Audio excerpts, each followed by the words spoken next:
Hi folks, Bill Powers here. Thanks for joining me.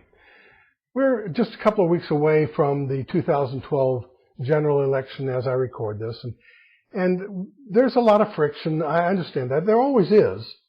But I would like to take a look at a couple of issues and then post these things in the coming weeks and hopefully give us an idea of a rather dispassionate or non-emotional view of a couple of the major issues that we're thinking about. And I would appreciate it if you would join me for this. Wealthy people, the rich people we call them. There's this friction about they don't pay enough, they should pay more, or maybe some say they pay too much, and what is the percentage and all the rest of that kind of stuff.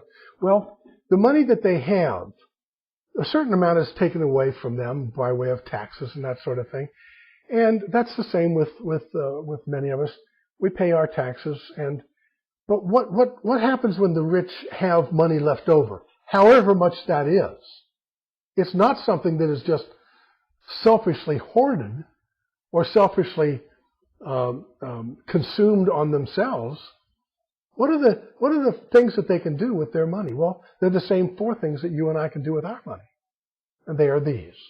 Number one, they can spend it. That's the most obvious one. That's the one probably creates the friction. Why do they have to buy so much?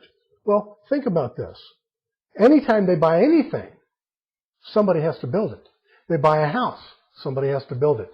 Quite often the wealthy have somebody maintain their lawn. Somebody else maintains their house. They don't get out a hammer and a screwdriver. They call somebody in to do that. So when the wealthy people buy something, it creates jobs. When they buy a car, it creates jobs. When they buy a yacht or any other luxury item that we think of as being a rather rich person's toy, that creates jobs. All right? When that creates jobs, that's a good thing for all of us. The second thing that a rich person can do with their money, they can invest it. Now, there are two ways that they can invest. One of the ways is they can start a business. When they start a business, they're going to go out and buy a piece of property or a building that they can put their business in. They're going to buy equipment to use in their business, whether it's manufacturing or whether they need computers or other things. They're going to buy equipment. They're going to hire people to create the products and services that they're going to sell. That creates jobs.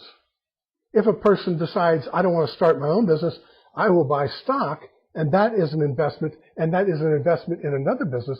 That gives money to that other business that allows that other business to buy a building, to buy property, to buy equipment, to hire people. That creates jobs. That's a good thing. The third thing that they can do with their money is they can save it. When they do, they put it in a bank or a credit union or some other financial institution, and when they do that, that puts more money into the money supply. The law of supply and demand causes the interest rate to go down on more money than when you have less money. When the interest rate goes down, you want to buy a house, I want to buy a car, we go to the bank to borrow money, we go to the credit union to borrow money. The interest rate is lower because there's more money to be borrowed. That makes it easier for you to pay your loan back, makes it easier for me to pay my loan back. That's good for us. So the first three things, they can invest, they can spend, and they can save. And all three of those are good for us. The fourth thing the rich people can do with their money is they can give some of it away. And most of them do. Got a few cheap ones? Sure. Just like everybody. But most of them, when they have a lot of money, they give money away to individuals or they give it to foundations that provide help for other people. That's a good thing. Everything that they can do with whatever money they have left over benefits everybody.